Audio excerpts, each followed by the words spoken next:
Bonjour, nous allons calculer des limites qui se ramènent à des fonctions exponentielles. Donc ici, nous avons des limites qui se présentent ici. Vous voyez, quand x tend par la première, par exemple, quand x tend vers plus l'infini, on a 1 sur x tend vers 0.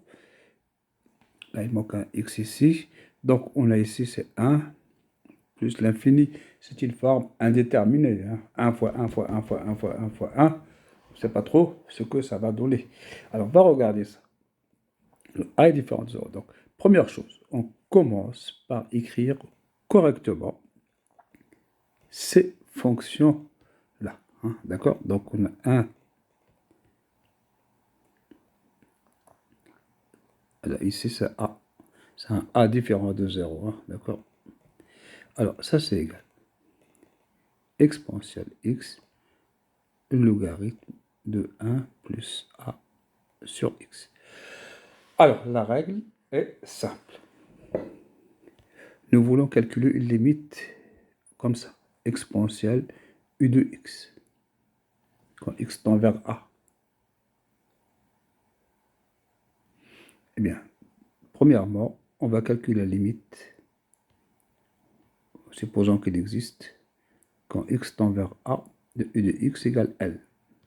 D'accord? Après, si L est un nombre, d'accord? Supposons que L égale 1, 2, 3, 4 appartient à R, alors on sait que l'exponentielle est continue. D'accord?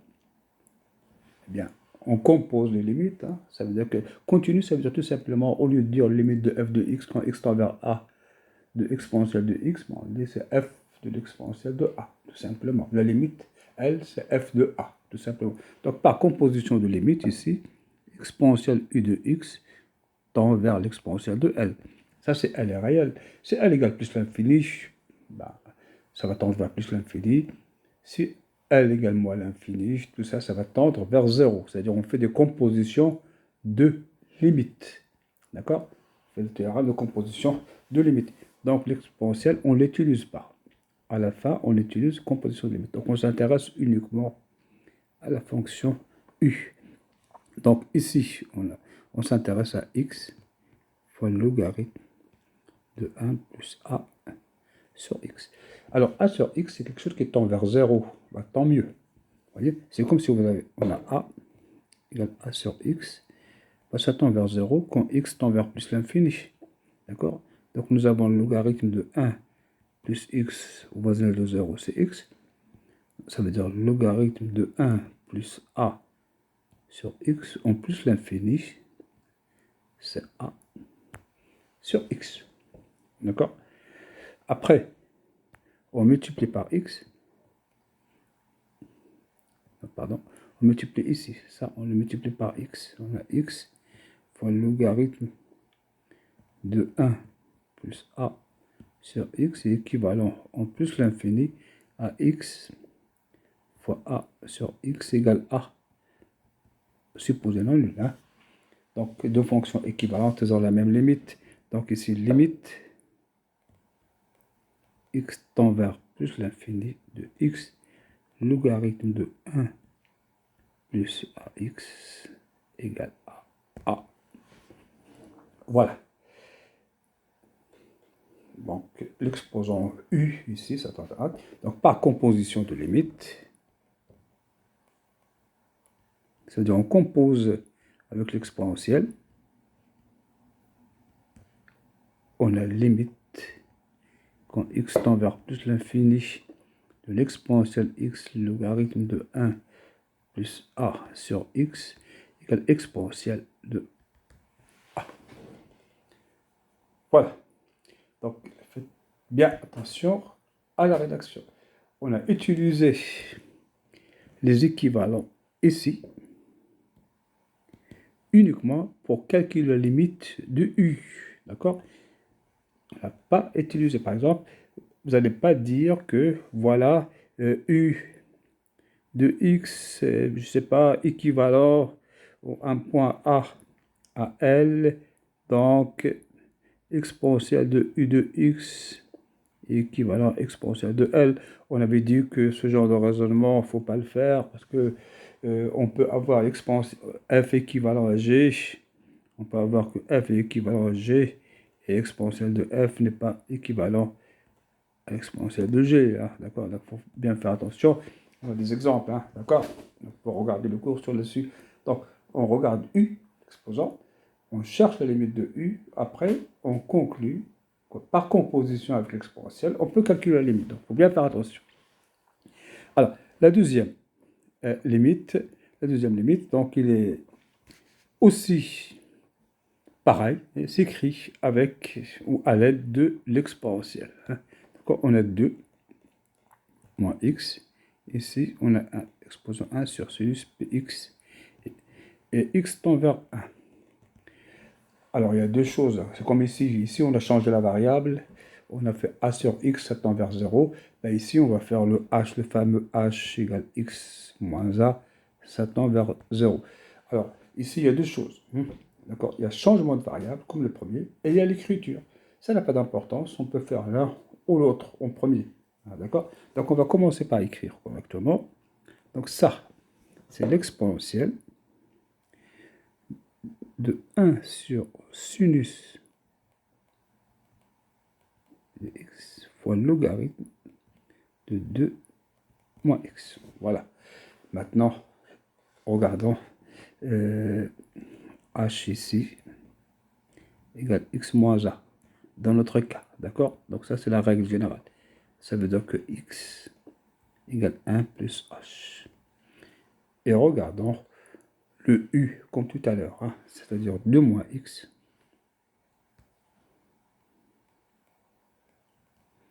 égale 2 moins 1 moins h égale 1 moins h. Voilà le premier.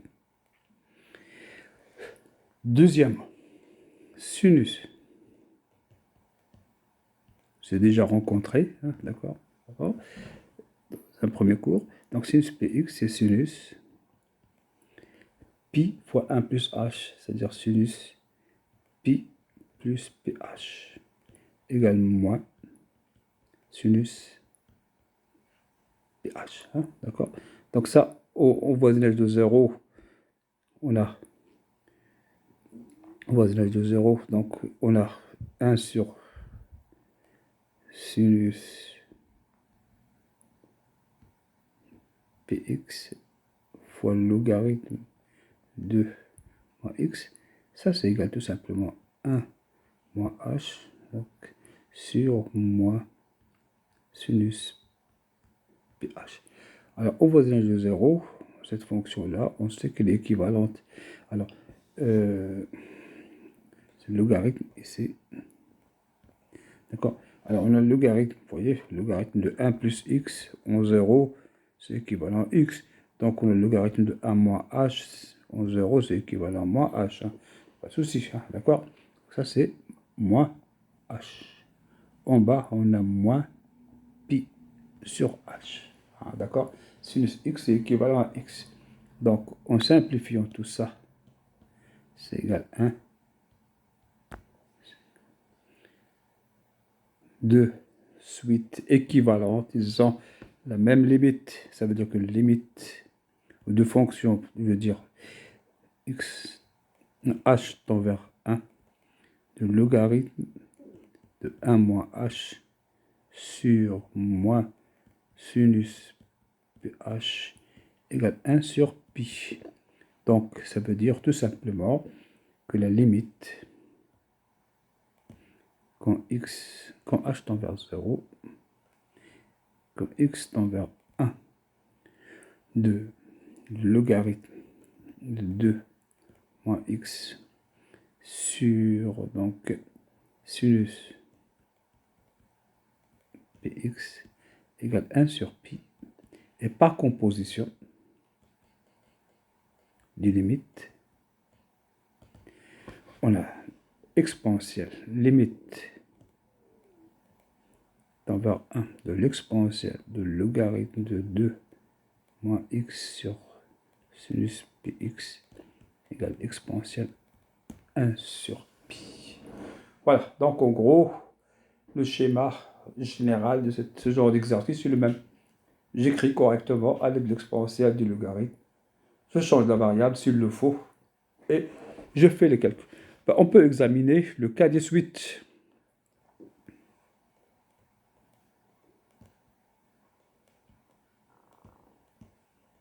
Alors, il n'y a absolument aucun problème. Alors, si on a des limites avec les suites, tout ce qu'on connaît sur les fonctions, comparaison de croissance, limite usuelle, ainsi de suite, on peut le transporter vers les suites. Alors, comment? C'est la caractérisation séquentielle suite, c'est-à-dire si on a une fonction, vous voyez, j'écris en abrégé f de x tend vers L quand x tend vers A. Ben, ça veut dire que vous pouvez remplacer le xn par n'importe quelle suite xn qui tend vers A, d'accord? Vous remplacez par n'importe quelle suite, d'accord? Vous prenez une suite xn, d'accord? N'importe laquelle. Xn qui tend vers A. Si c'est vrai pour A, x qui tend vers A, c'est vrai pour une suite qui tend vers A. On est dans le même voisinage, d'accord? Alors, f de xn tend vers L. Et bien sûr, le n ici tend vers plus l'infini. Hein? C'est le n, c'est une suite, hein? D'accord? Il s'agit d'une suite. Et dans le cas où f est continu, le L, quand f est continu, le L égale f de A. Hein? D'accord? C'est f de xn tend vers L. C'est f de xn tend vers L. C'est f de x tend vers L. Alors f de xn tend vers f de L. Quand c'est continu. D'accord? Quand c'est continu, L égale f de A par contre.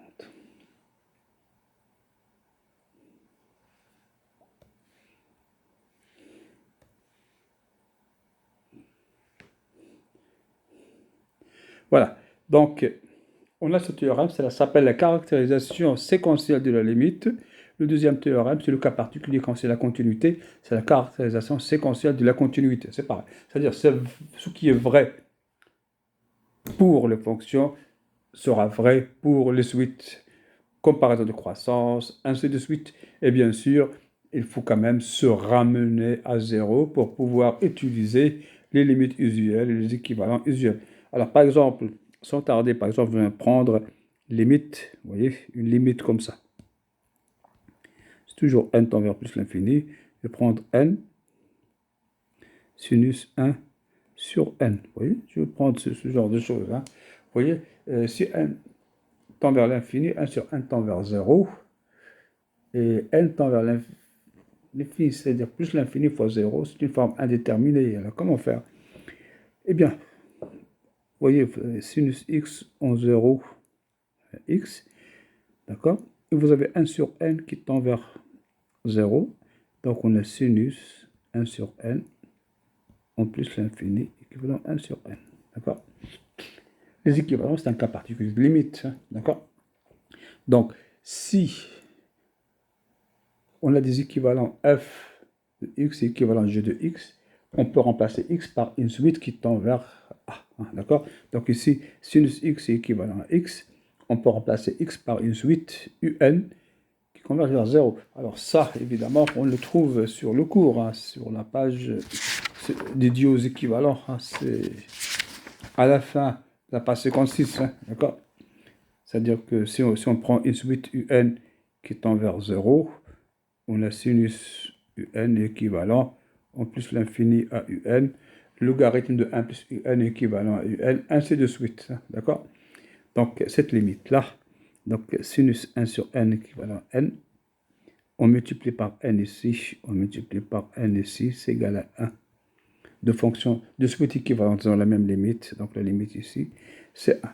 Alors, si on prend quelque chose d'un peu plus élaboré, par exemple, limite n tend vers plus l'infini de 1 moins 2 sur n, exposant n, eh bien, ça, c'est tout simplement, on écrit comme ça, exponentielle, donc n, logarithme de 1 moins 2 sur n, d'accord? C'est exponentielle de un. On va chercher uniquement la limite de un, d'accord? Alors, si un tend vers L, exponentielle de un tend vers f de L, parce qu'il est continu l'exponentielle ici, d'accord? D'accord? Donc si un tend vers L, f continue en L, alors f de un tend vers exponentielle de L. Alors bien sûr, si c'était plus l'infini, c'est plus l'infini. Si c'est moins l'infini, c'est 0, hein, d'accord? Donc ici, un tend vers L, exponentielle de un tend vers exponentielle de L, hein, d'accord? Alors, donc, on a le logarithme de 1 plus x au voisinage de 0 équivalent à 0. On a moins 2 sur n tend vers 0. Donc, le logarithme de 1 moins 2 sur n en plus l'infini est équivalent à moins 2 sur n. D'accord? On va multiplier par n. Donc, n fois le logarithme de 1 moins 2 sur n et en équivalent en plus l'infini à n fois moins 2 sur n égale moins 2. Alors, deux suites équivalentes ont la même limite. Donc, première conclusion, la limite de n tend vers plus l'infini. Alors, on avait donné un nom à ça. On l'avait appelé un. D'accord? Ici, de un égale moins 2. Tout par continuité de l'exponentielle, limite, quand n tend vers plus l'infini de exponentielle de un égale exponentielle de moins 2. Voilà. Donc, pour les suites, on peut faire des choses comme ça, hein, d'accord? Sachant que des fois, c'est plus ou moins heureux, hein, d'accord? Donc, l'essentiel, c'est, en cas de difficulté, identifier la fonction, hein, d'accord? Identifier la fonction qui vous permet de faire le calcul. C'est une fonction exponentielle, c'est une fonction logarithme, c'est le sinus, ainsi de suite. Et les autres techniques restent valables, c'est-à-dire je peux faire un calcul avec la racine carrée multipliée par le conjugué, je peux faire plein de choses, hein. Tout reste vrai. Tout ce qui est vrai pour les fonctions reste vrai pour les suites. Après, vous avez des suites particulières, hein. Vous avez où on ne peut pas toujours calculer la limite comme ça, hein. On peut montrer la convergence. C'est le cas de suites monotones, hein. On montre par des théorèmes l'existence de la limite, puis c'est fini. Suite adjacente, hein, d'accord? Après, vous avez des suites itératives, hein. Un plus 1 égale f de un, hein, d'accord? Voilà, donc pensons que c'est suffisant pour aujourd'hui.